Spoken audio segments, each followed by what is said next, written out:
सामना को आसिला रायगढ़ जिला मुख्य चिकित्सालय दयनीय चित्र। यह चिकित्सालय उपरे 11टी ब्लॉक 11,37,000 लोक निर्भर करुवा बेले चिकित्सालय चिकित्सा व्यवस्था अति दयनीय हो रही। जिला मुख्य चिकित्सालय मात्र 100 शଯ୍या क्षमता विशिष्ट, जहाँफल अनेक रोगी चिकित्सालय बारंडार चिकित्सित होता भली चित्र साधारण घटना परिणत हो जाए। पूर्व सरकार प्रति अहेतुक हेला मनोभाव जो आज एपरी अवस्था बोली साधारण चर्चा होछि। केवल सेतिक नुहे, कोटी कोटी टंकार विभिन्न जंत्रांश खत खाउथबा बेले टेक्निशियन अभाव यार व्यवहार हो पारना।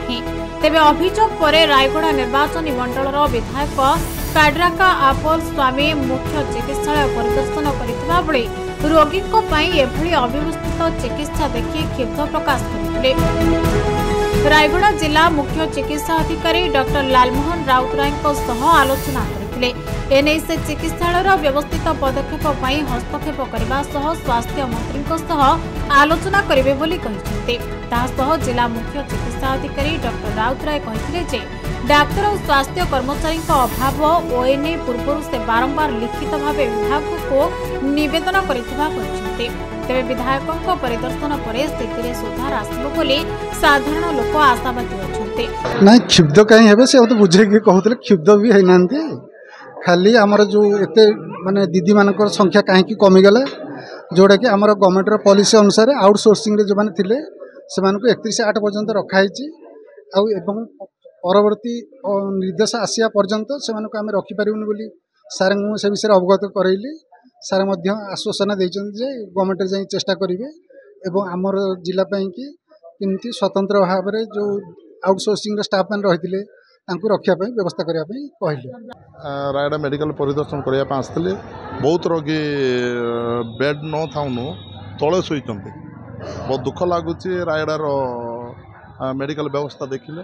आपण देखंते एते सुंदर भाव रे 7 महला खटाटा अछि, किंतु मात्र एठी 300 बेड आवश्यकता अछि, किंतु 150 बेड रे काम चलाउछंते। आ एठी देखिले डॉक्टर भी अभाव अछंती। आ गोटे नर्स 100टा पेशेंट को देखुचंदे, तांकर भी धैर्य या ना। आउ जो कॉन्ट्राक्चुअल जो नर्स माने थिले समस्त को मु सुनिली सप्ताह आगुरु तांग मानको बंद करा जायछि। गवर्नमेंट मो सीएम सर को कथा ला पर गवर्नमेंट ना बंद कर दैछन तावन बोल के मु निश्चित भाव रे मु काली की विधानसभा को जाइकरी हमर माननीय स्वास्थ्य मंत्री को मु ए कथाटा जणाबी। एटा होछि 5th शेड्यूल एरिया, एटा आदिवासी बहुल जिलाटा। आम मानक निहाती आवश्यकता अच्छी डॉक्टर एवं नर्स मानकर। जदि ये कौन से प्रकार व्यवस्था ना एत सुंदर मेडिकल बांधिक फायदा किसी ना। रायगढ़ विजय कुमार दास रिपोर्ट, खबर ओडिशा।